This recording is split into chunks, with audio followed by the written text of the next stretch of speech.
Welcome to the On Texas Football Postgame Show. I'm Bobby Burton, joined by Rod Babers and Brian Robison. We're here to break down the loss for the Longhorns tonight, 30-15 to Georgia. The Bulldogs put one on the Longhorns tonight. Really, from almost the get-go, Texas could not move the ball again in the first quarter. That problem extended into the second quarter. Texas went scoreless in the entire first half. The defense was playing from behind a lot of the night, but it had a valiant effort at some level. But Georgia looks like a better team to me on the evening, guys. Rod Babers, Brian Robison, what did y'all think just off the top of your head here with this loss for the Longhorns? You take it, Brian. Let you have it first, brother. Have the floor. Yeah, I mean, I think this is one of those games where it's the question is, was it what Texas didn't do or what Georgia did do? And I think the things that really stand out was, for the most part, in the trenches, Georgia dominated both on the offensive and defensive side, especially on the defensive side. And then third downs reared its ugly head for the first time this year, and it was not pretty. So that's the first two things that really stick out to me. Rod B? Yeah, that third down one was big. That was one I was going to bring up to it. It was embarrassingly bad how inept they were on third down in that game. I just thought that Georgia came out they were better prepared for the moment. You can tell that big game was not something that overwhelmed them. It was possible the magnitude of that moment was too big for some guys that they didn't perform their best. Let me just say this about the defense. Defense, I thought, played pretty good. I thought there were some lapses here and there in the run game. And, Carson Beck and made some plays here and there.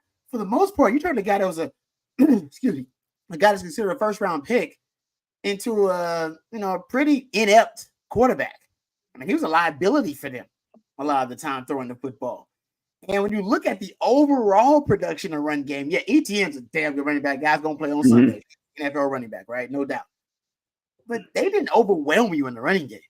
They don't even average 5 yards per carry when it came down to it. Matter of fact, I would argue they should have ran ETN more in the second half. They would get a little too cute early on first down, running ending the rounds and throwing it on first down. Like, what are you doing? The guy was averaging like 7 yards per carry.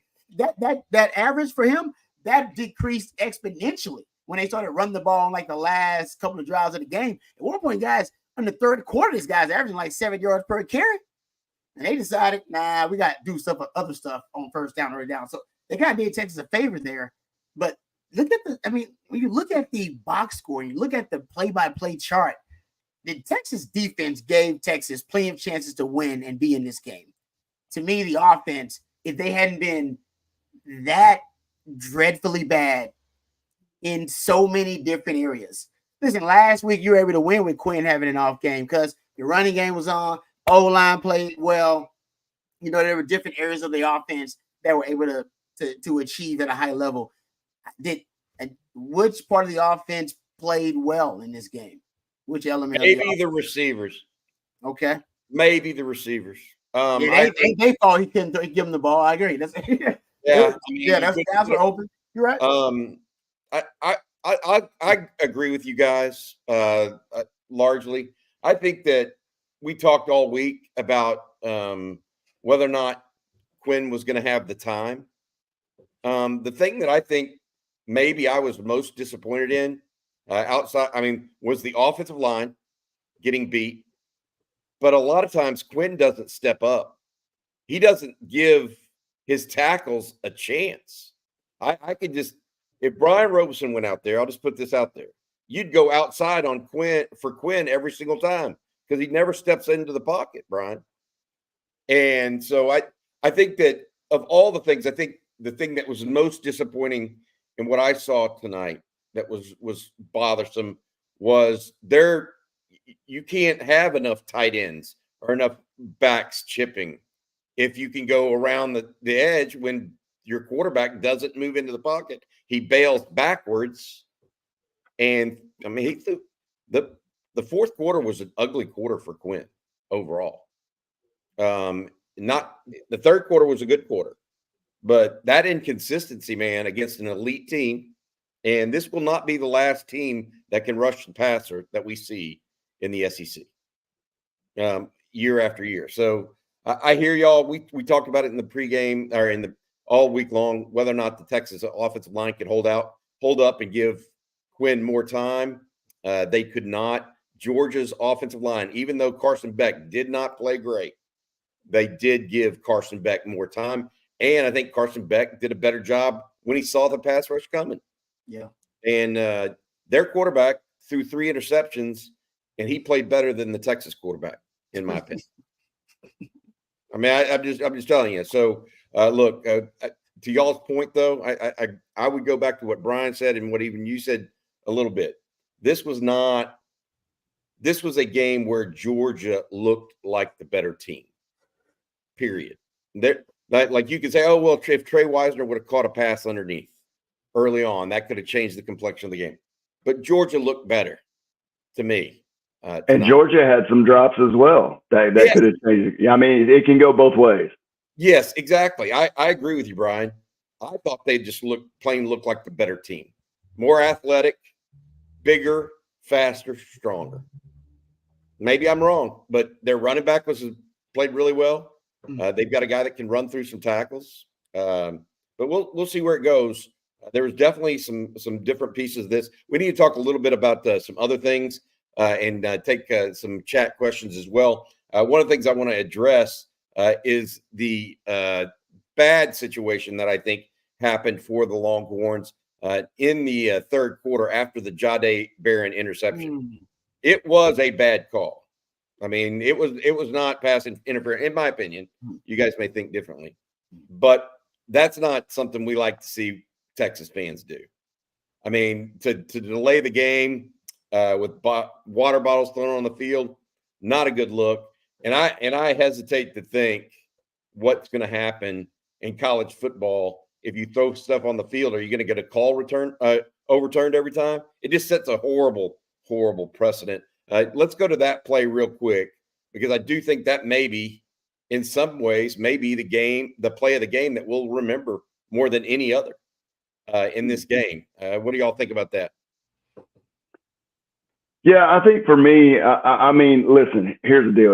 I agree with you, Bobby. It was a terrible call. I mean, the receiver didn't even try to basically look like he was even going out for a route. I mean, he just initiated contact, and it almost looked like he had a little bit of vendetta, and he was just going after Jahdae a little bit.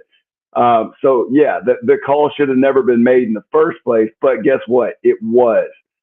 Now, right, wrong, or indifferent, the problem I have with this is you have the fans that start throwing the bottles on the field, okay?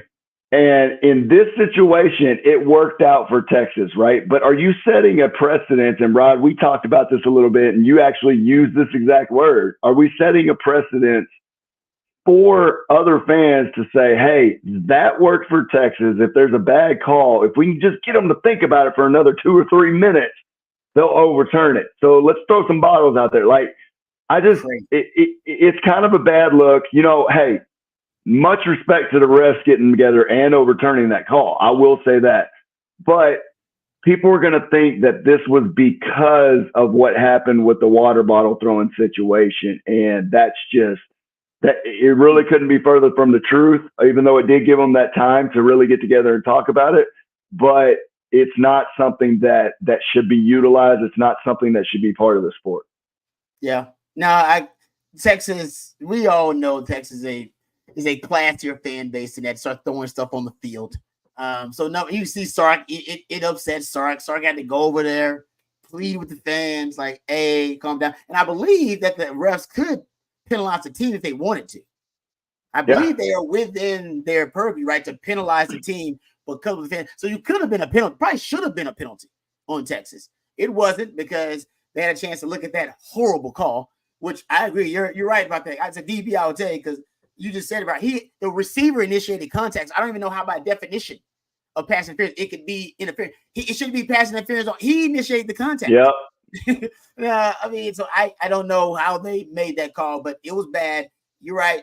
They overturned it, which helped Texas. but 2 wrongs don't make it right, as Mama used to say. So Longhorn fans, they probably should have. I mean, we got to be a little bit better than that. We're better than that. Period. And I'll put us. We got to be better than that. I agree with you, Rod. This one coming in from KD35. I think we learned tonight that the defense is legit. Yep. Let's be honest, 30 points.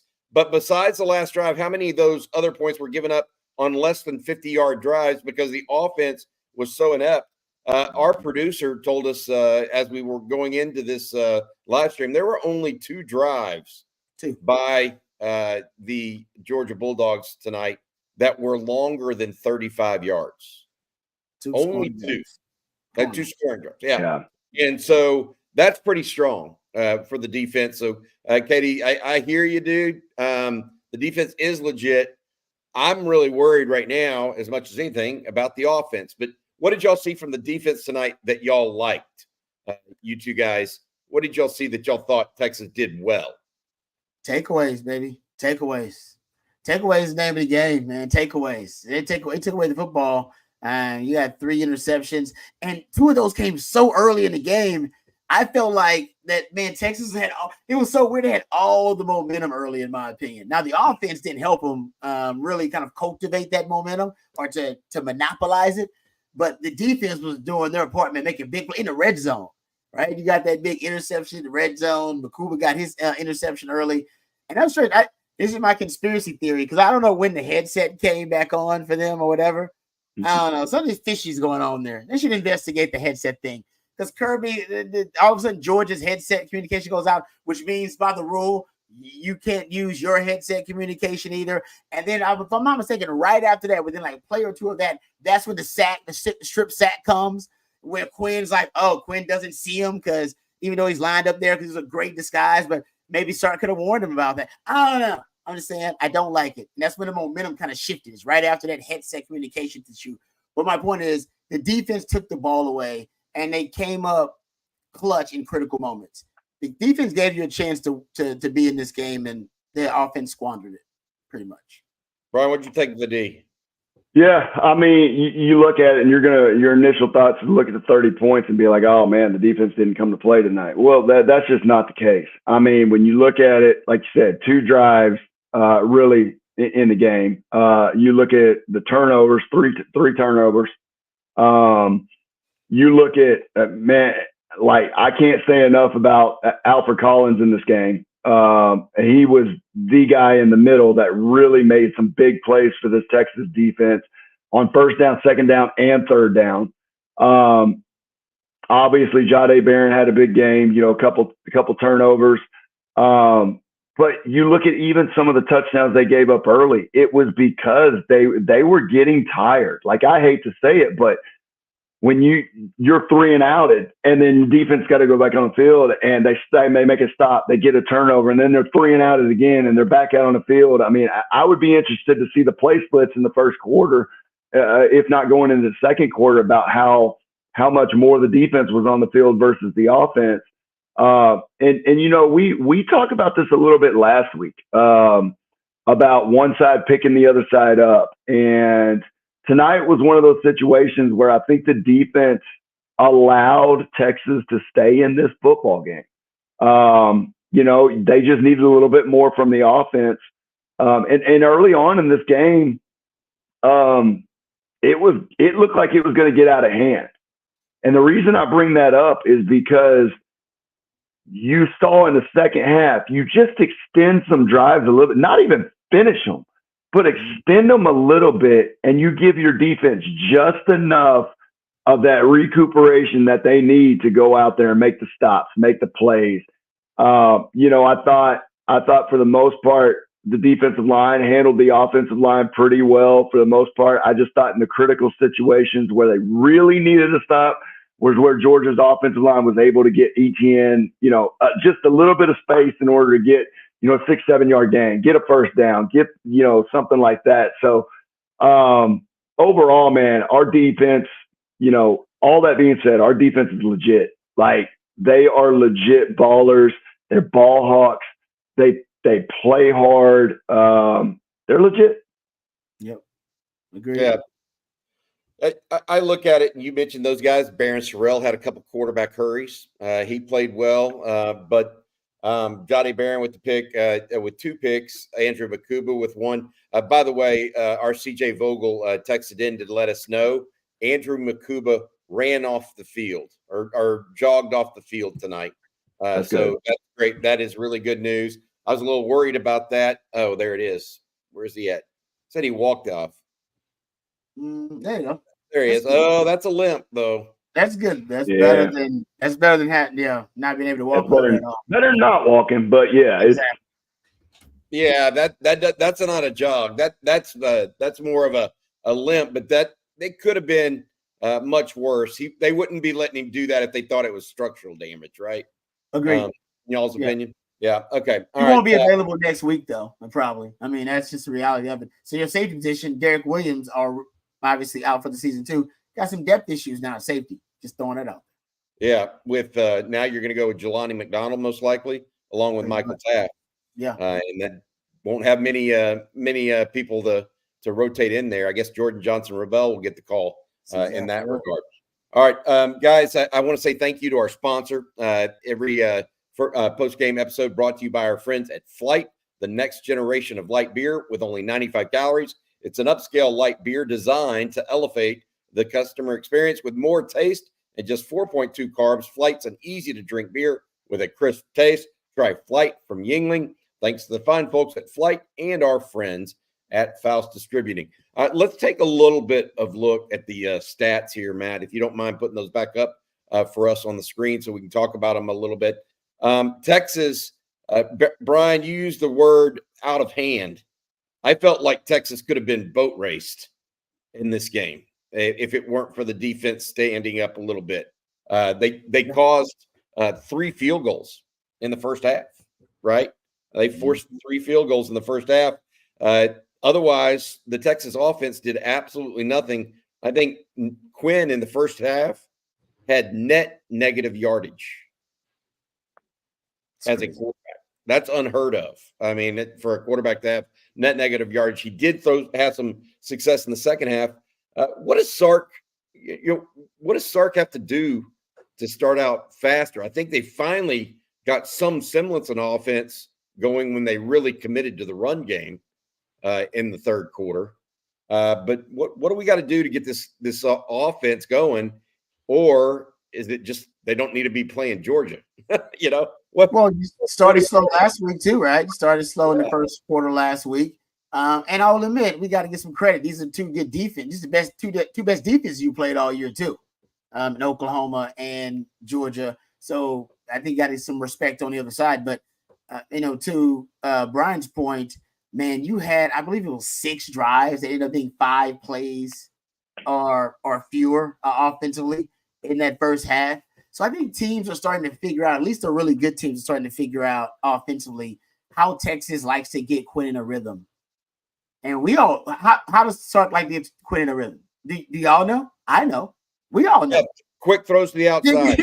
Exactly. Everybody knows how he wants to get him in the rhythm. Yep. So not that everybody knows that. I think you're starting to see some teams flood those areas early in games and say, is he going to chunk it deep? When Sark first got here, he chunked it deep on first down on you. You better beware. You better watch it. You come down there, Sark will chuck it on first down, just go downtown. We haven't seen Texas really throw it deep really a lot, and they haven't done it with a ton of success. And even this game, Quinn, which is off. But I think teams are a little bit more now familiar with how Sark wants to get Quinn going in a game. And unfortunately, that's with short, quick throws, rhythmic throws to get the ball out of his hands quickly. And there are ways to combat that. And I think, and now, by the way, some of this is on Quinn. Some of it's just Quinn is just off.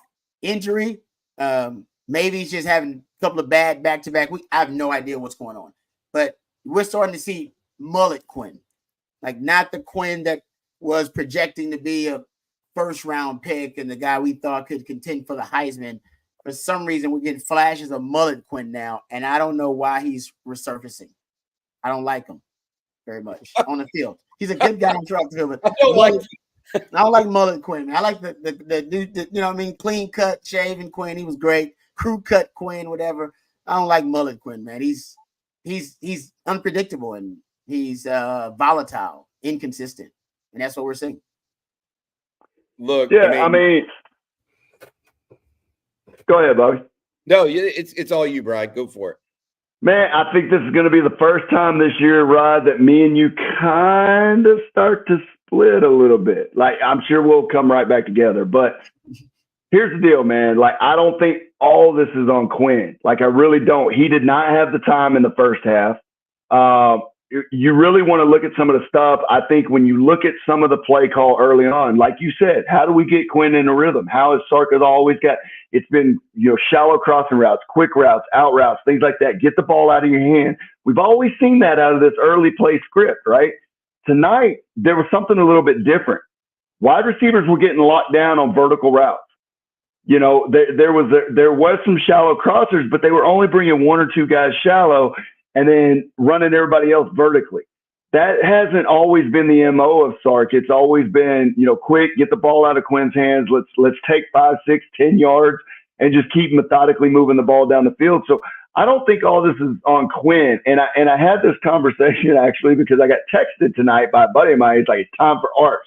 Well, this is the problem you have as Texas right now, because when you have two quarterbacks that can play ball, as soon as one shows any inkling of not being able to get the job done, well, it's time to put the next one in, right? I got a lot of respect for what Sark did. He sent Quinn over the sidelines. He put Arch in, but he gave Quinn his time and said, okay, Quinn, I've said all along, Quinn is our guy. Like, I'm not steering away from that. Like, kind of got to give you a little scare. I got to do what I got to do. Maybe hey, let's see if his mobility maybe gives us a little bit of a spark. They tried it. It didn't work. I mean, the same thing happened with Arch when he got in there. He had the one running play. Outside of that, there was nothing. I mean, it looked like the same guy back there. So I think more so, I do think Quinn coming back from injury is still rusty. I do think that he did not play his best. Like, I'm not disagreeing with you on that at all, Rod. But I think a lot of this falls more on the offensive line and what the Georgia defense front seven did versus what Quinn did. And I think a lot of that was what Quinn did was caused by what Georgia did up front. I think that it was that's exactly what I think we all actually kind of agree on Quinn being affected by that. I'm just concerned that he's not even when he's got a pocket, he's running out of it at times. And I agree with that 100%. Yeah. Especially late in the game. Yeah. He threw some balls that should have never been thrown tonight. Like, even though Gunnar Helm caught that ball. But even on these guys, go look at the blitz. Go look at the blitz, right? The first one where the cornerback, great disguise by the cornerback. But most cornerbacks give away cornerback blitzes. And I'll admit that we are flawed. Every time the quarterback's about to blitz, you always know because they stand different. Their hands are moving all around. They're always flinching and moving. So a quarterback, that was a great disguise. But guys, there's a slant route wide open. Like Quince, must be waiting on Gunnar Helm to clear open on the 7 route. There's a slant route wide open before that hot route comes down. I know he doesn't see the blitz, so he wouldn't have identified a hot route. So I get that. So he wouldn't have been like, got to get it out now. That's my hot route. But he was open. He was wide. It was a slant. It was a slant 7. He was open. I'm talking about not just open, wide open. And he just didn't throw it. And then the guy fetched him. And it's like, why did you just throw to the open guy? And that, to me, that's not O-line. That's not a scheme. He was open. Throw to the first open guy. Even if it's a progression read scheme, it doesn't matter. He was open. And you decide to go somewhere else because you're waiting on something else to clear. That doesn't make sense. That's not Quinn. Quinn uses open guy, boom. That's why my time to throw is really quickly. Something else is happening. So I don't know. I'm not saying it's a big deal. I'm not saying Quinn won't bounce back. But when I'm looking at the film, those guys are open. That's why Sark took him out. Because Sark would have talked to me like, guys are open. Like, you need to get rid of football. He was on an OU game. Guys were open. And he was not hitting open guys. So I understand what you're saying. O-line's got their part in it too. O-line's probably the most disappointing part of this game because they've been tested. They're the only group that's been tested. And they didn't pass this test. Michigan was a good O-line, a good D-line. And then Oklahoma, they got a good front as well. So they didn't show up. But I'm telling you, something's up because he is not even throwing to open receivers. He's choosing not to, and because he's waiting for something else to clear. And I don't understand what it is. I'll tell you what else, Rod. He's getting locked in on his first read. Okay. A lot of times he's getting locked in. And I've discussed this on air at LHN the past 2 years. I feel like there is a lot of designed calls for Quinn.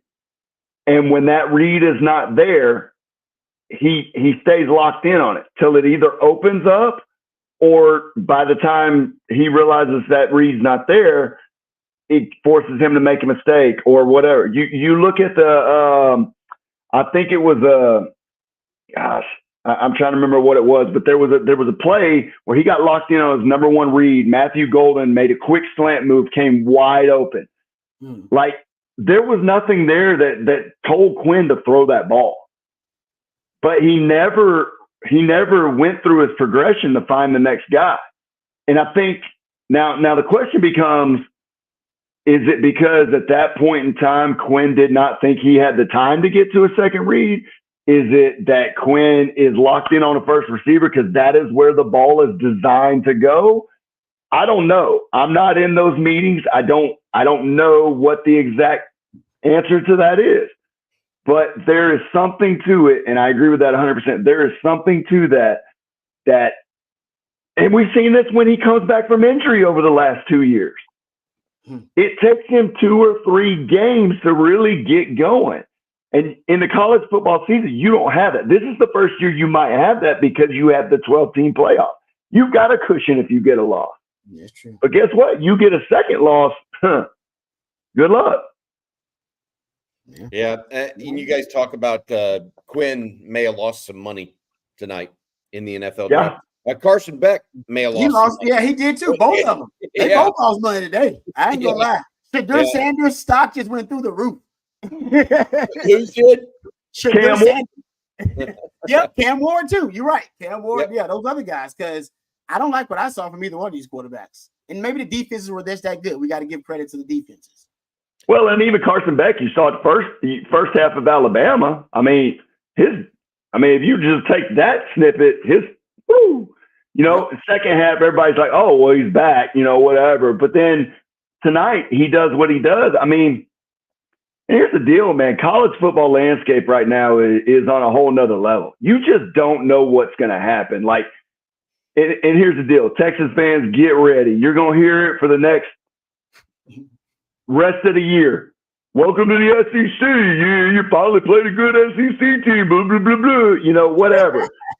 Bottom line is, guess what? Everybody in the SEC is lost. There is not an undefeated team in the SEC. And teams have been beat by Vanderbilt. Teams have been beat by South Carolina. Teams have been beat by Kentucky. It don't matter. Florida's beating Kentucky tonight. Who would have thought that? You know what I'm saying? So, I mean, the fact of the matter is like NIL and transfer portal has totally changed the landscape of college football. You see teams that were perennial powerhouses last year, and they're nothing this year, a la Florida State. You see teams that lose a bunch of talent, and then this year you're thinking they're not going to be worth a darn, and then they're really good, a la Texas. You just don't know what's going to happen. And even some of these lower tier teams that you think don't have a chance, guess what? They're getting players in the transfer portal as well. And so their stock is rising. So the landscape of college football, I honestly would not be surprised if at the end of the year, you maybe have 1 or 2 undefeated teams. And hell, it might be Army and Navy battling it out to see who the last one is. You just don't know. Brian Robison, along with Rod Babers, I'm Bobby Burton.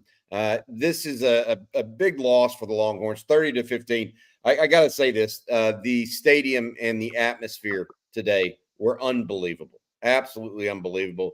The number of people out there were just it was awesome all day long.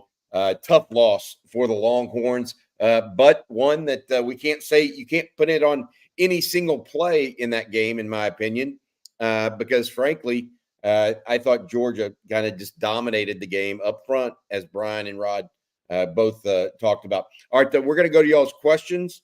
I want the guys behind the scenes here. I want Brian and Rod to also be thinking about who you thought actually had some good games because a good game, because I'm going to ask this. Mike Gosnell is asking, are there any positives from the loss tonight? Showed heart, but Quinn regression is concerning. Regroup and execute better versus Vandy. Were there any positives that y'all would draw? Oh, yeah. Janae Barron, man. Janae Barron, I mean, talk about somebody's draft stock. We were talking about draft stock going down. That guy's draft stock is skyrocketing right now.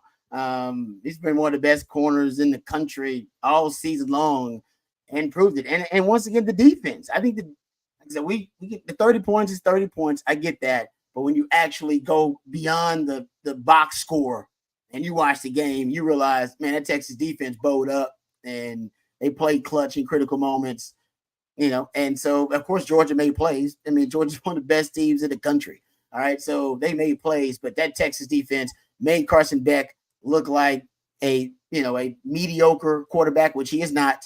And they held that running game, in my opinion, mostly in check. But Trevor Etienne, he looked really, really impressive. I don't think their offense really, you could say, won the day against the Texas defense. Like, I don't know if you could say that. I know they scored 30 points, but I feel like watching it, it feels like it was a push almost to me because of all the turnovers they forced. And what was it? I believe the stat that Matt had, they had two scoring drives, over 35 yards. Come on, man. I don't even know how to me, that's impressive. I don't even know how Georgia scored 30 points now hearing that stat. I don't. Field position is how they did it. Yeah. Brian, what do you think? Any positives to take away for you? Yeah, I agree with Rod on everything he said. I think it was spot on. I'm just going to go with a different guy. I mean, to me, you could pick Jahdae Barron or you could pick Alfred Collins in this game for me. Like, Alfred Collins, to me, showed up big time. I mean, you're talking about a guy that's 6'5", 320-ish, 325, whatever he weighs. And what was his stat line today? I mean, dude had to have 6 or 7 tackles at least. But he always seemed to show up when a big play was needed. And that's what both these guys did. Jahdae showed up and got a pick. Well, I mean, I literally was sitting in the living room saying, we need a turnover right here. And guess what? Jahdae comes up with a turnover. I say it again. Jahdae gets a turnover. You know what I'm saying? But Alfred always seemed to show up. Yeah, there it is. So six total tackles. Yeah. 2 solos. I mean, one pass breakup. I mean, but they came in critical situations when Texas defense really needed a play from somebody up front. Yep. And to me, like, that's what you need. You need a big dog up front that says, hey, like, you need a play? I'll make it for you. You know what I'm saying? Like, it makes the guy's job easier on the back end when you got that going too. So Sorrell was a dog tonight too. Yeah, I agree with that 100%. I think of all the edge guys today, Sorrell probably played the best out there. Honestly, like, I think tonight caught up with Colin Simmons a little bit. I think it caught up with Trey Moore a little bit. And I think Trey Moore more than Colin Simmons. And I'll tell you why, because there was a couple of situations in the game tonight that I did see, like, Trey Moore was trying to beat those guys with speed. Well, those are some big athletic guys up front for Georgia, and they were not affected by that speed. Colin, I think, rushed a little bit smarter. I think he tried to, stay not necessarily upfield, but kind of just stay in that situation where he had a chance to beat a guy around the corner, but he wasn't getting past the quarterback too much. But I think this defense, man, I really think they showed out tonight that they are for real. Like, no matter what the score on that game says, they're real. Going to your point about the run game, I think they only averaged like a little over 3 yards a carry. I mean, I'm taking that in most games. You know what I'm saying? Like, I would take 3 yards a carry on defensive side. And so, I think they showed they're legit. I got to say this real quick about that too. That was interesting. they went Brian and Rod. They used Jermaine Lole and inserted him a lot in the second half. Yep. As opposed to Vernon Broughton. I agree. Yes, all that. That he had 6 tackles today as well. Is it because they think Lole is better against the run? I think Vernon so. Broughton's a better pass rusher because what surprised me this year, Bobby, is when they use their NASCAR package, where they're basically their pass rushing. When they get a team in 3rd and long, they use the NASCAR package, three edges on the field. They put Broughton out there and not Collins, and I always thought Collins would be the guy you'd put out there as your 1D tackle. No, they chose Broughton. It tells me they think Broughton's a better pass rusher. So maybe to your point, they like Lole against the run, and that was really kind of hurting them because it wasn't bad. Yeah. To Brian's point, overall, I thought they made a great adjustment in that second half. Yeah, I was actually just about to say that. Kind of going back to another positive is the halftime adjustment. Because Rod, going back to your point about how you get Quinn comfortable, they did that in the second half, coming out of the locker room. You saw the old Xavier Worthy play, right? The quick little motion and back out. You saw a lot of that stuff come back into the system. And then even defensively, you saw some few little minor adjustments that helped shut down some of those runs that ETM was able to leak out, especially on like some 3rd and short, second and short type deal where you're thinking, oh man, all they need is 2 yards. And then next thing you know, it turns into a 2-yard loss. Now it's 3rd and 4, something like that. So I think the adjustments by the coaching staff is another positive to take out of that. All right. Good stuff, guys. Hey, we've got Steve Sarkeesian. He addressed the media post game. Matt, our producer's got that queued up for us. Matt, let's hear it. Really, tale of 2 halves. We just very difficult first half offensively. We just didn't play our best football. They had 5 sacks, 3 turnovers. I think they had 17 points off the turnovers. We forced 2 turnovers and got 0 points off of it, and just kind of couldn't get out of our own way. And like I told the team, I was really proud of their ability to come to the locker room at halftime and regroup and compete in the second half and fight and show, in my opinion, the heart of a champion, and really battle themselves back into the game at 23-15. And they have the 3rd and I believe 3rd and 10 from their own 11, and get a big 3rd down conversion there, hit the trick play, and then we end up having a great goal line stand, and they punch it in on 4th and 1. To extend the lead to a 2-score game. And then what happens when that's going on, even though we started to play better offensive football, you have to start to get a little bit more desperate, and you start going for it on 4th downs and things where maybe if the game was a 1-score game, you're settling for field goals and things, and the game goes the way that it goes. So unfortunately, we didn't play our best football tonight, but we were still competitive. Hopefully we get another crack at them. That's a good football team. Credit to Kirby and their staff and their players being ready to go in the first half. Like I said, they've been the standard in college football now for about 5, 6, 7 years. And I thought we played them really well in the second half. But we get behind the 8 ball with the way we played in the first half. It's a lot to overcome against good football teams. And like I told the team, when you're playing good teams, you got to fight for 60 minutes, but you have to play well as well. And we weren't able to get the recipe right. We only had the fight. We didn't play well enough tonight. So we got to coach better. We got to play better. And the beauty of this format, losing a game like this doesn't kill you. Everything we want is still in front of us. The challenge for us is to be able to regroup and get ourselves back up off the mat and prepare for a Vanderbilt team next week that's going to be hungry for us coming to town, and get our momentum back going in the right direction and finish out this second phase of the season trying to get a W and kind of work ourselves back in the direction of where we want to go. Good stuff there from head coach Steve Sarkeesian. I think he's pretty good stuff. Very straightforward as usual with them guys. Texas getting beaten by Georgia soundly. Let's go and talk a little bit of chats here coming in. Nick, I feel lied to about this O-line. They were pathetic. I would agree that they did not have their best game. A couple of procedure penalties reared their heads again at inopportune times as well. But I would tell you that Georgia, as I think Brian said this as well as anybody, they had a lot to do with that. They had a first-round pick and maybe another first-round pick coming off the edge together tonight. So they had good football players too. And if anything, I don't think you're going to get Kelvin Banks to come back next year. But Cam Williams, people may be going too early on him to the NFL at this time. Jay Tizzle, OTF best post-game show. Thank you very much. Our offense had a nice slice of humble pie. Defense played great regardless of score. Y'all think Sark mentioned that in the postgame just then? Did not play well offensively in the first half. You think Sark?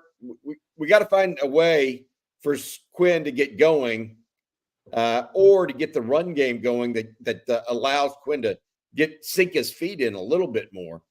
But something's got to happen there, guys. Yeah, and I think, ultimately, I think Sark will try to get the run game going a little bit earlier now that you've seen Quinn have 2 slow starts. Listen, we know what Quinn is capable of. There's no doubt about that. And we saw the steps that he has taken in his growth and development. And so I still think you can get the best out of Quinn. So I'm not on the, go Arch. Oh, and some people, I know some people are already, hey, Arch, we should go with Arch. I am not there. All right. Just to let you know, I'm not there.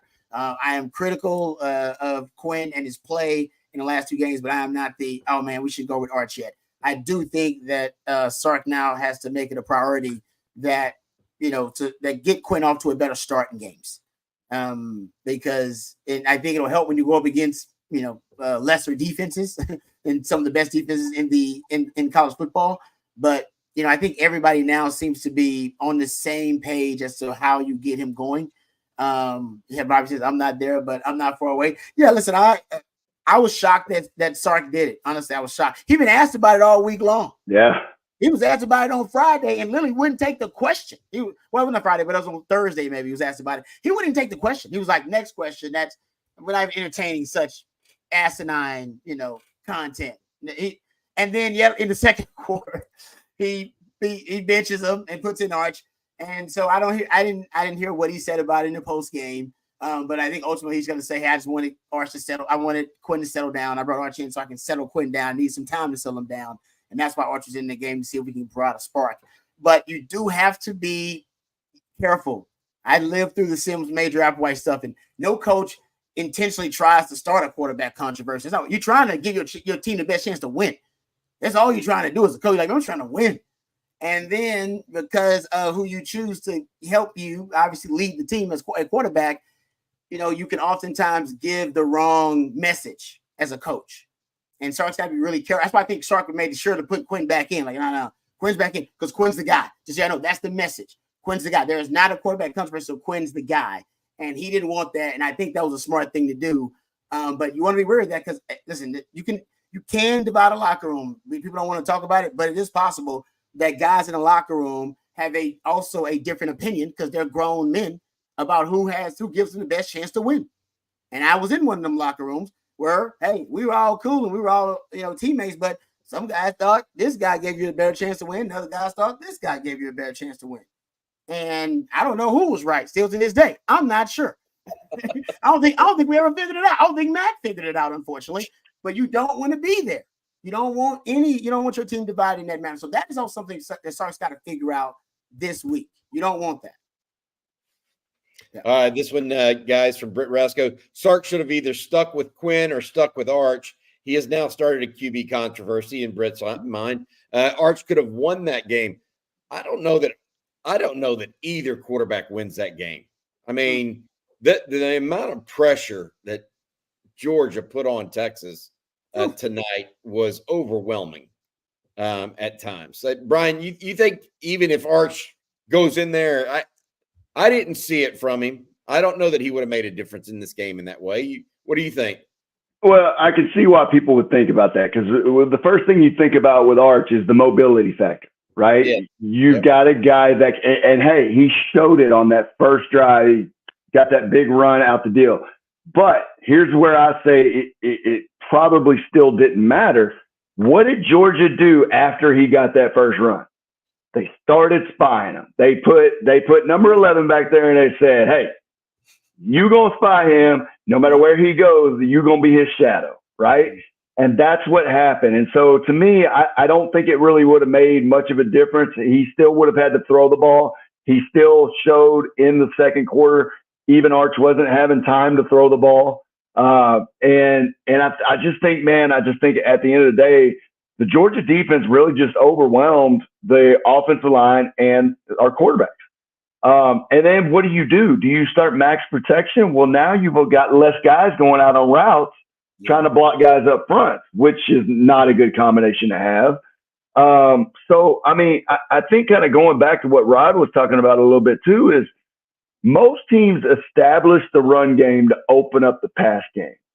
Sark's offense is not built that way. They established the passing game to open up the running game. That's why you see so many of these games where the run game starts to take over in the second half, is because they're either starting to put things away and now the big guys can kind of lean on them, or they've opened up passing game. Now they're like, oh, we got to defend the pass. We can't let them beat us over the top. And now things open up for the running game. You saw it in the second half a little bit when they started coming out running these quick routes and the ball's getting out and the guys going everywhere. Well, now they're like, hey, like we can't send 5, 6 guys. We gotta stay in coverage, and the running game started to open up a little bit.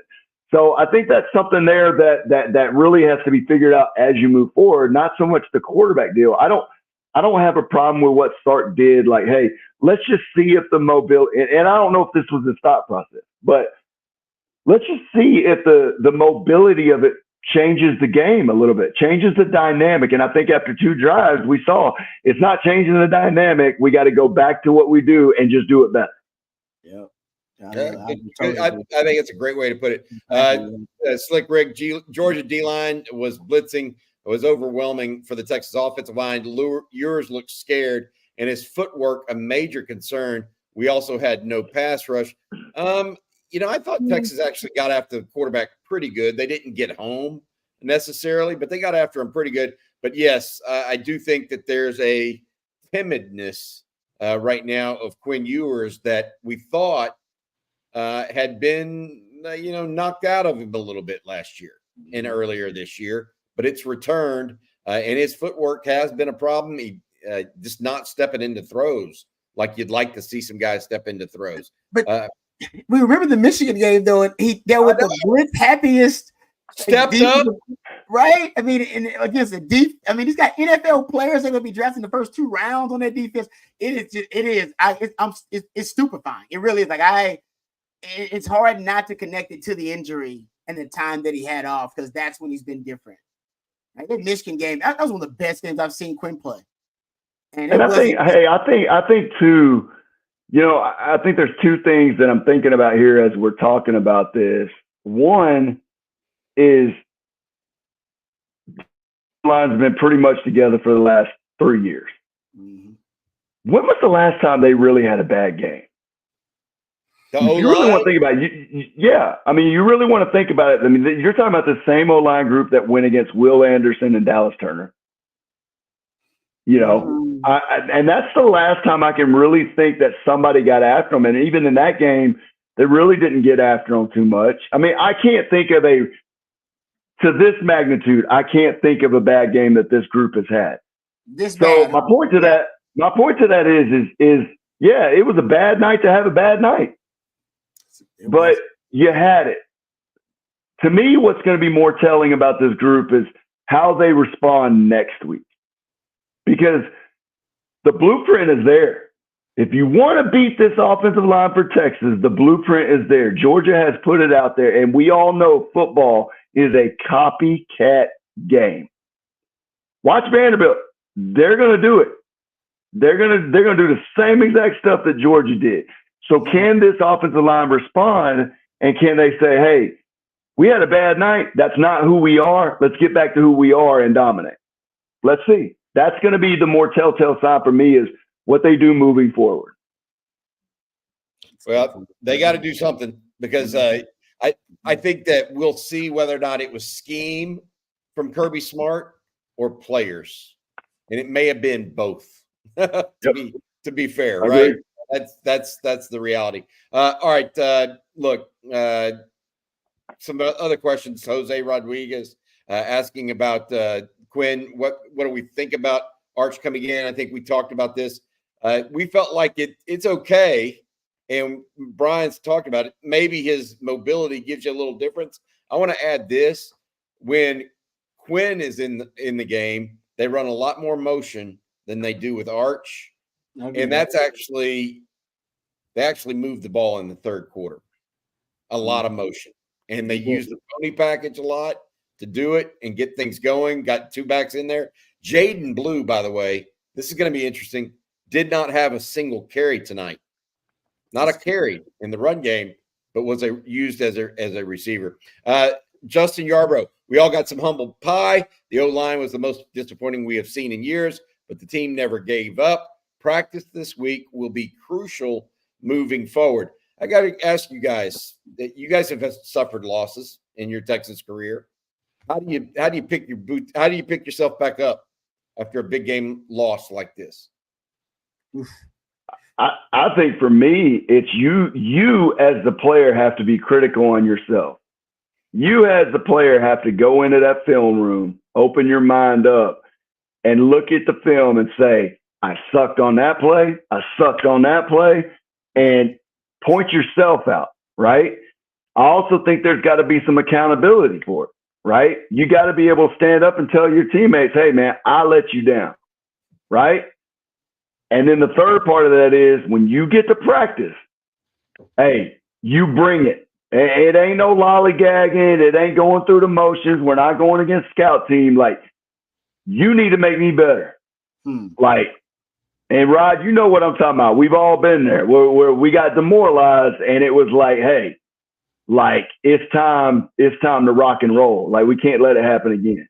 Yeah, no, you're right, man. Some of our most intense practices came after those losses because after you watched the film, just like you said, you broke down how badly you want to get back out there on the field, and you can't because you got a week of practice first, and you want to get out there to correct the mistakes as soon as possible. And you make sure you do it with a newfound intensity and focus. Not as you had before, but after a loss, after you get, and this is the honeymoon phase is over. Right? And I've been on teams as soon as Brian that you had that honeymoon phase to start the season where it seems like, man, yeah, good, man. Everybody's balling, you balling, I'm balling, man. Film sessions is just coach giving everybody props. Hey, you were great here, you were great here, and then man, oftentimes for us, unfortunately, it was Oklahoma. Was that the honeymoon is over? It's like, and that's real football, though, right?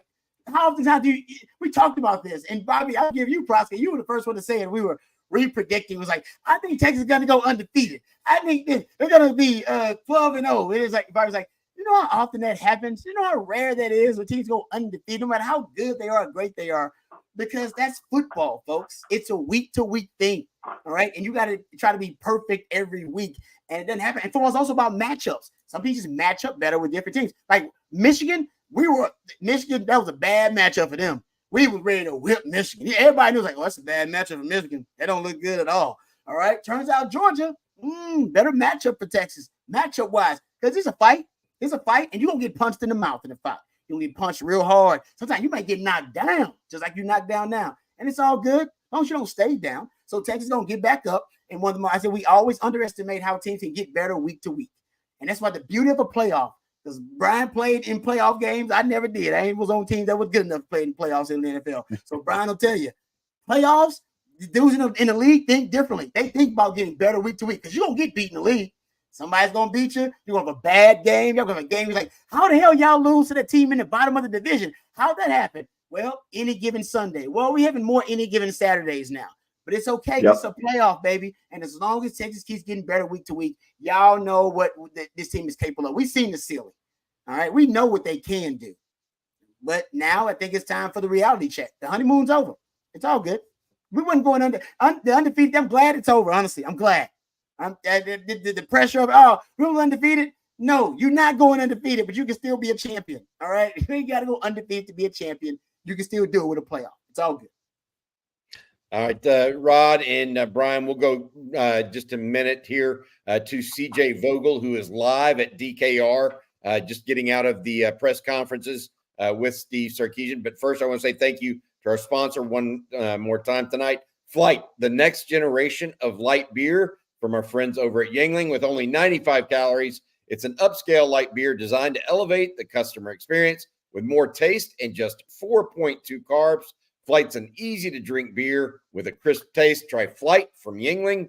Thanks to the fine folks at Flight and our friends at Faust Distributing. All right, let's welcome in CJ Vogel. CJ, you were in talking to Sark. You heard a little bit from Quinn Ewers, as well as I think Anthony Hill spoke to the media. What were your takeaways on the night from the folks in Orange? Well, we talk about it all the time, and it's always a key to the game, and it did not show up tonight. But complimentary football, it was absent, as we have. I'm sure y'all have covered it already tonight. Texas, again, 6 scoring drives for UGA tonight. Only one of them stretched beyond 35 yards of total yards before the score occurred. If there's one takeaway, and I could talk for a while about the quarterback and the offensive line situation, I thought that defense was tremendous tonight. Georgia had a really good defense too, but Texas, to me, that was the big takeaway. Is that game could have easily been a 45-point scoring outburst by the Georgia defense, and I'm sitting there looking at it, 6 of 17 on third downs, 3 takeaways, 283 total yards allowed. On those short fields, for them to not score more than 3 touchdowns, I thought that was a pretty good takeaway. That's obviously the optimistic side. Texas got their lunch ate on the offensive line today. Quinn Ewers, a little gun shy. It was not a pretty game, probably the worst we've seen from him, which is not encouraging considering last week was probably the worst that we'd seen from him. So he's got to bounce back. He's got to find ways to find that rhythm, to gain that confidence in the pocket, because it's completely gone. I watch him now, and I don't see him even giving his first read a look, right? It's let me step back in the pocket, and where's my check down? And it's uncharacteristic for him. But it's become the norm, and that's concerning. CJ, what did Sark have to say about the quarterback situation after putting Arch in? Yeah, it was interesting. He basically said, I wanted to give him time to recalibrate and refocus. Those were the 2 words that he used often. And when asked if he knew that Quinn was going to go back out after halftime, he said no. Going into halftime, I had no idea. And that tells me that maybe it wasn't the plan originally, but that it was thought through by the staff and Sarkeesian at halftime to go back out with Quinn Ewers for the start of the third quarter, which they found some sort of offense there. But for Quinn, when asked if he needed it, he said clearly something was off with me tonight to sit back and kind of recoup. I came out, found some sort of offensive rhythm, and we found something in that third quarter there. Sarkeesian, again, was basically, hey, let's see what we can get with Arch. Let's give Quinn the time to sit back, regain his thoughts a little bit, get some composure in him, and see if we can come back in the third quarter and find something with him. Rod or Brian, do you guys have a question for CJ? No, people love to see your hair, CJ. They're really excited about something. Yeah, they said you got a nice head of hair, man. She show it off more often. That's all. One note on Andrew Makuba real quick. He went down with a knee injury tonight. Sarkeesian said it will be assessed later tonight and into tomorrow. Obviously, Texas heads to Nashville next week.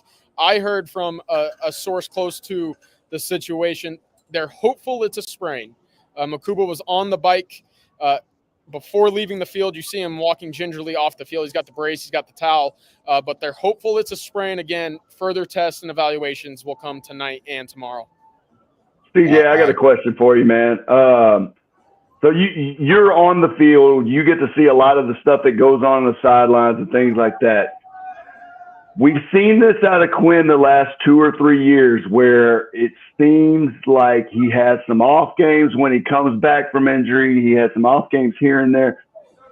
My question to you is, and I think there's probably a lot of Texas fans out there that are wondering this, how do you think Quinn really handles pressure-packed situations? And what I mean by that is it seems like when a big game is on the line, I'm not talking about Alabama last year or something like that, but when the pressure is on, it seems like to me he's very inconsistent on how he handles that pressure-packed situation.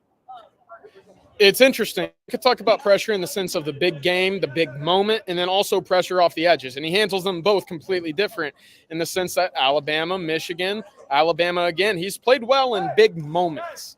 But when he's pressured and when there's guys coming after him off the edge, it kind of takes away everything that he likes to do in the pocket. And we saw him scramble more so tonight than we've ever seen him. And I think that's, again, the lack of confidence. I go back to that first snap against Oklahoma a week ago. It was a sack. And I don't think that first quarter goes the way that it does if that first play isn't a sack, right? I think that he has that build-up is necessary for him in the pocket to gain confidence. And at no point tonight did I ever feel like he was a confident quarterback stepping up into the pocket, and it showed. I don't think his body language is all that great tonight, and that's always been a constant with Quinn, is he's cool, calm, collected. You never get to him. Tonight, I think it got to him, and that moment, I think, got to him a little bit tonight, and it evidently led to a change at quarterback in the second quarter. All right, CJ, thank you so much, bud. We'll talk to you again tomorrow morning. We'll have rapid reactions with myself and Jerry Hamilton. Thank you so much, CJ. You be good, man. Thanks, CJ. Thanks, CJ. All right, guys, we got a lot of super chats to get to, and I want to get to those as quickly as we can here. What is up with the play calling in the fourth quarter in that drive? With 8 minutes left, we wasted 4 minutes. They were so slow and always changing personnel. That'll allow Georgia to sub personnel. So weird. I tell you what, Michael, I think that they may have taken longer because if they didn't, they weren't going to get the personnel and be able to move the football. That's what they weren't. I never felt like Texas got into a rhythm on offense with one single personnel group that really moved the ball. Maybe the two back look a little bit. When you got Jaden Blue into the game and inserted him as another piece of the puzzle that Quinn could frankly check down to at times when he needed to. But that would be the issue from there. Orlando Rivera, DKO was silent for almost 2 quarters. Georgia had all the momentum. That's what happens when you're down 23-0 and don't get a first down. Gray Man, do we have only one running back? How's that work for 6 more weeks? Quinn, I want to add this. I know CJ talked about Andrew Makuba. Trey Wisner, after that hit, he went into the locker room later too. So we'll see what that happened. That very well could have been a concussion, in my point. I want to ask you that brings this up, Brian, something you wanted to talk about, the targeting penalties. Yeah. We saw tonight. There were 3 of them. And, it's interesting what's happening right now because you made the point to us prior to us going on that you don't like the rule where the offensive guy lowers his helmet and leaves the defender almost defenseless if he doesn't lower his helmet as well. What are you thinking of that about those calls and which ones you thought were targeting and weren't? Yeah, I mean, of the 3 calls, I mean, the last one is really the only one that I agree with. And I'll tell you why. Because to me, when there is a clear-cut, like, defensive player that's lowering the crown of his head, hitting the guy in the chest, or he's launching high and he's hitting a receiver in the head or something like that, like those are okay. That's targeting. Like you're trying to hit the guy in the head, or we're trying to protect players from lowering the crown of their head, breaking their neck, things like that, right? So I get that. So the last one with number 8, I agree with that call. Okay, but the first 2, and I'll tell you why, because really and truly, I think the first 2 go hand in hand, right? So I watched the TV copy, and the one on the sideline after 17 had just got ejected. The one on the sideline was helmet to helmet, right? Mm-hmm. Both of them lowered their head. I mean, by rule, by definition, that should have been targeting, but it did not get called, okay?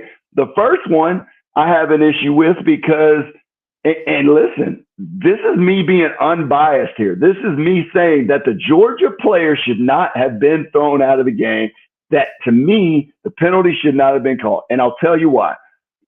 Texas guy gets the ball. He turns around, and what does he do? He lowers his head. The Georgia defender, what is he supposed to do? Is he supposed to just stand straight up and let the guy hit him in his stomach with a helmet? Like, no, this to me, some of these targeting calls are so defensively biased, right, that I don't like it. It's a lot of times this is about scoring more points in a ballgame. I understand the safety is an issue, but to me, in that sense of the deal, that should be one of those deals where the refs can come together. They can look at it and say, hey, there's no targeting on this. The offensive player lowered his head. That makes the defensive player have to protect himself. Exactly right. So he lowers his head, and therefore, like, if anything, okay, offsetting penalties because the offensive guy lowered the crown of his helmet too. Why is that not getting called? Right? Kind of goes back to the NFL rule where they said running backs can't lower their head and run guys over, but that never got called, so they threw that out the window. Right? So I do have a little bit of a problem with the targeting a little bit. I think there should be more structure to it. I think there should be, if there's a clear cut hitting a defensive player in the head, or you launching up high, or you lowering your head when a receiver or whatever is running across the field and you hit him with the top of your head. Like, I get those. But the ones where it's kind of bang bang, or it's two guys going at each other, like I don't like some of those calls, man. No, you're right. It's a good point. How do you protect yourself as a defensive player? Yeah, fair enough. Travis Cadell, Georgia had their best game so far. I hate to see a loss, but we know what we're up against. They should be hungry the rest of the season. Thanks, Travis, for your super chat. Chris Jackson, I heard Kirby, little levity here.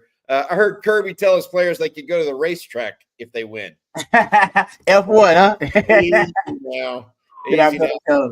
Douglas Scott, Baron Sorrell was awesome. We gave Baron a nice round of applause for his play tonight, as well as Alfred Collins, Jade Barron, and I even talked a little bit about Jermaine Lole as well earlier too.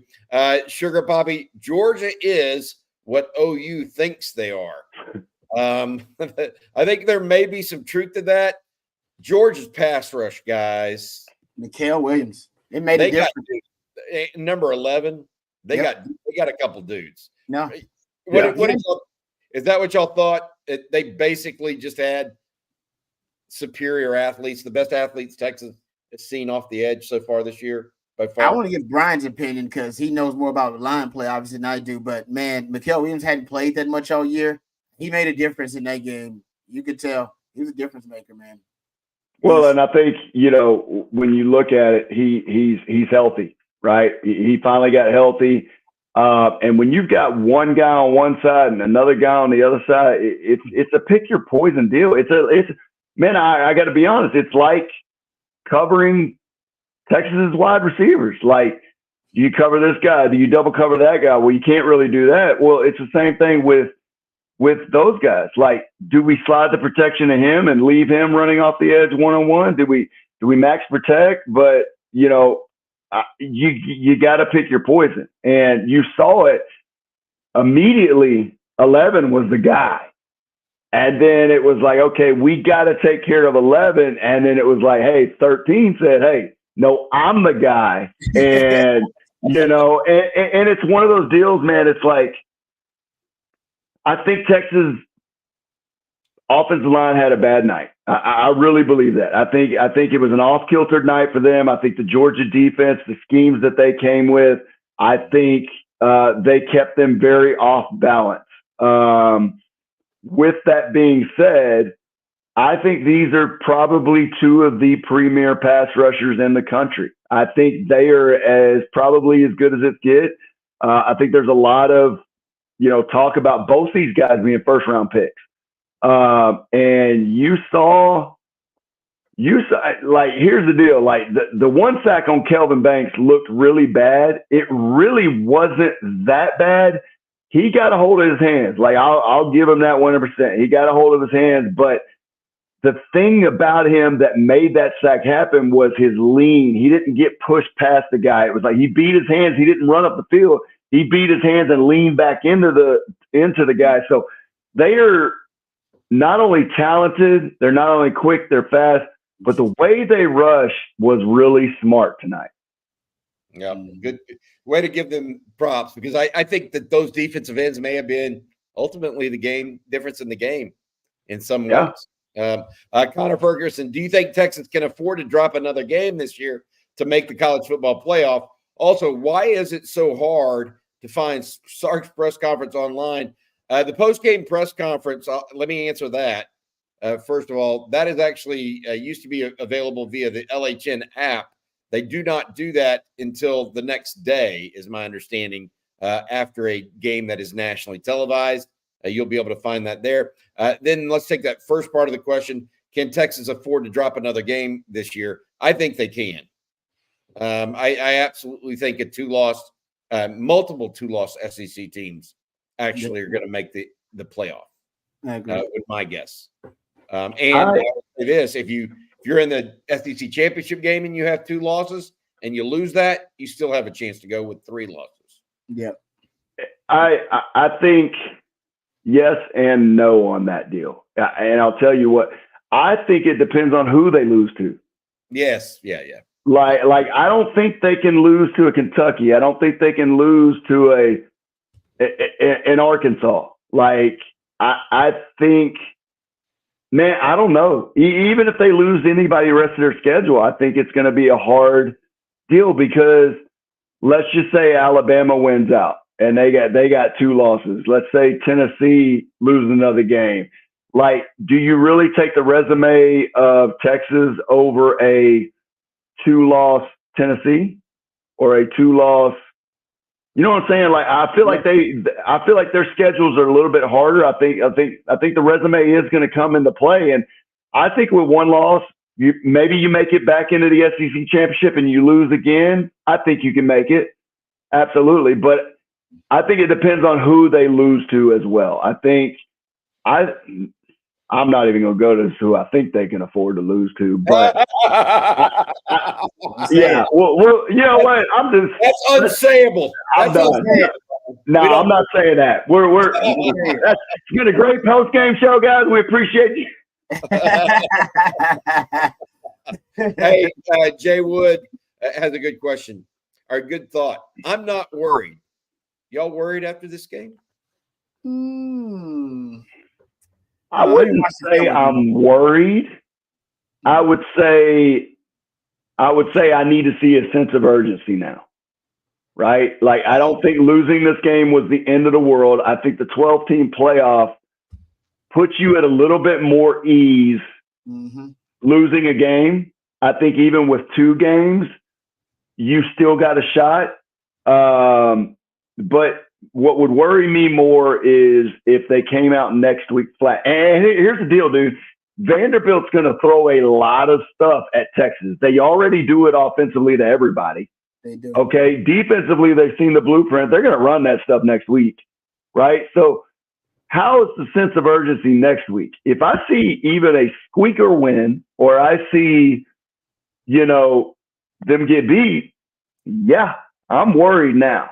But after this game, dude, this is a really good Georgia football team. I think people are underestimating the level of playing field with some of these teams because you look at Georgia. They struggled the first couple of games. Dude, let's not forget they were down by 30 against Alabama and came back and almost won the game, right? This is a really good Georgia football team. Just because you look at Mississippi State today, they've given the last 3 or 4 football teams they played heck. They just haven't figured out a way to get over the top. I just think the parity of college football right now is a lot better than people think. And I think Georgia is still a really good football team. I think Texas probably lost to a Georgia team tonight that I think is one of the top 2 or 3 teams in the country still. Even though they're ranked 5, I still think they're one of the top 2 or 3 teams in the country. Yep. I think that to that point, I think Brian's overall thought is this: not worried yet. Let's see. Exactly. Let's see what comes down the pike. Rod, question for you here. Disappointed we didn't go empty or up tempo more. Was that up tempo once? It didn't. Yeah, they went empty a couple of times. I think one of the interceptions actually came in empty. I think Sark said that a lot of the game plan went out the window when the game just kind of when they were on the downside of that Went snowball sideways, momentum. So I think maybe some of the stuff, but I will say when they in that third quarter, when they came out, had some targets to motion. I think the touchdown was actually a target to motion, and they were doing some things to Brian's point that were working. And I don't know, then we kind of went away from some of that stuff. So I got to go back and watch the film just to make sure. But seems like, I would have wanted more empty because they were very vulnerable to empty in that game. But when your quarterback's off, I don't know if empty is the way to go. Yeah. This is who Quinn is from Josh Hawkins. He's too inconsistent. Nothing to do with injuries. The team wins in spite of his play the last 2 years. I take issue with that. I take issue with that. I think Quinn's played well sometimes, not all the times. He can be inconsistent. A lot of college football players can be inconsistent. Mm-hmm. And I don't think Texas won in spite of Quinn every game the last couple of years or all of those games. Michael Dutton, no good. O-line was bad. Quinn looked terrified. They need each other to make each other better. You are not surviving this conference without a loss. Big game time. Look at the remaining schedule. Get up. We agree with that, Michael. Thank you for the super chat as well. This is a good question for you guys. Britt Rasco, Quinn has to have plays designed to get him going. Arch can play without special plays for him. Quinn should have went pro regardless of draft position.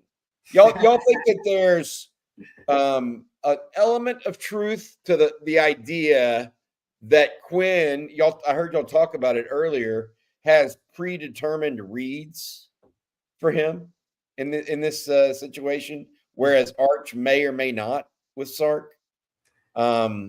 Yes, no. Does it matter? I think Sark has some of those, period, for all of his quarterbacks, some of those predetermined schemed open throws. I do think for Quinn, he may be on to something saying, maybe that's a good way to get Quinn going earlier in the game, is with a lot more of those predetermined kind of first read wide window throws that Quinn's just got to put the ball on the money. So maybe maybe that's actually a good point there about that. I agree 100%. I agree 100%. There's nothing for me to even add to that. I think that it's right on the money. Okay. Got it. A couple more here, and then we'll get going. Bobby, we all know Cooper Manning is on the other side of that door behind you. Let him in the room. Is that the hat on too? Is that hat on? That is the hat on. No, I don't. Cooper Manning must not have C.J. Vogel's hair.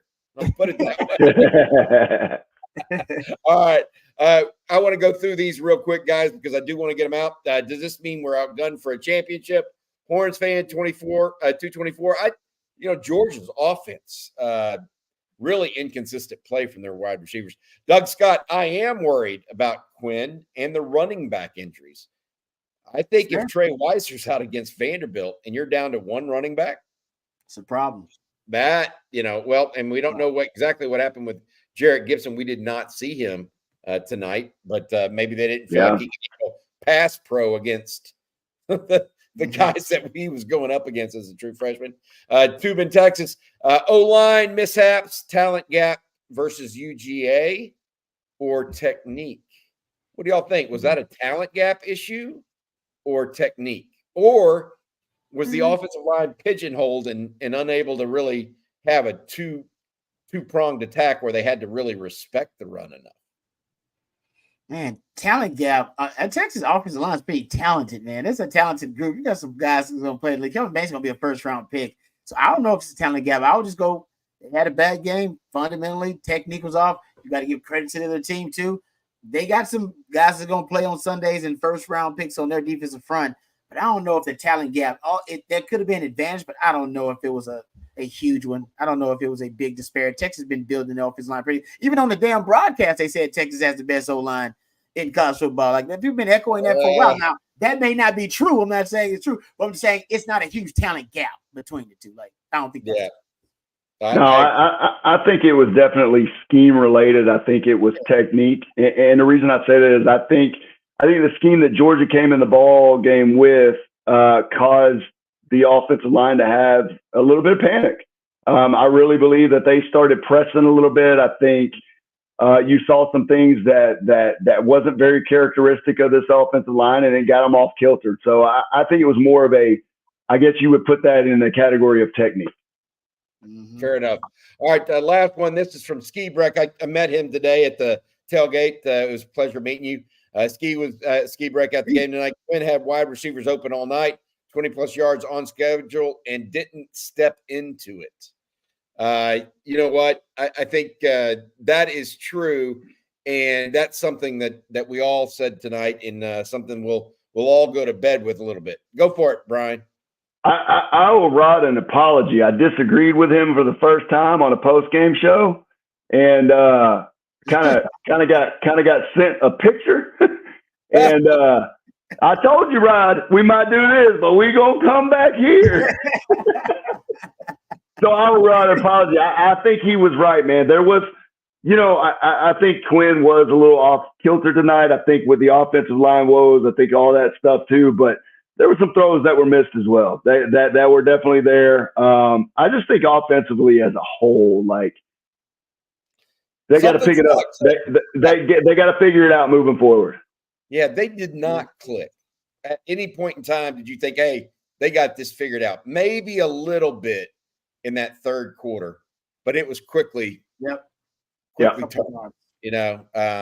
think Texas went out on downs. Either 3 or the 4 of their last 4 possessions. That goes back to the third down issue. Yeah, absolutely. I feel really good about 2nd and 25 rather than I did 3rd and 1.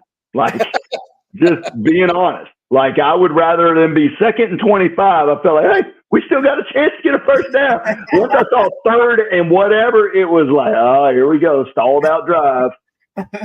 Hey, one thing I will say this on that 4th and 1 to Ryan Wingo, the reverse, great play call by Sark, right? Yeah, it was. Awesome play call, but most teams that run goes for 50 because Georgia wasn't fooled by it.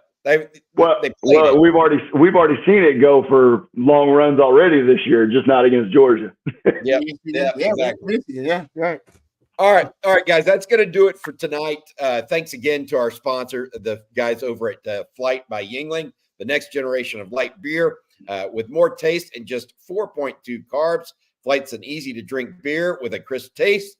Try Flight from Yuengling. Thanks to the fine folks at Flight and our friends at Faust Distributing. All right, guys, do y'all have any final thoughts before we get out of here tonight? Longhorns losing 30-15 to Georgia. Georgia likely to move up in the polls. Longhorns probably going to end up at 4, 5, 6, depending on where other teams end up at 5 or 6 probably at this point. Any final thoughts from y'all? Mac Brown would always say, don't let one loss beat you twice. Don't do it, gentlemen. Don't do it. Don't do it.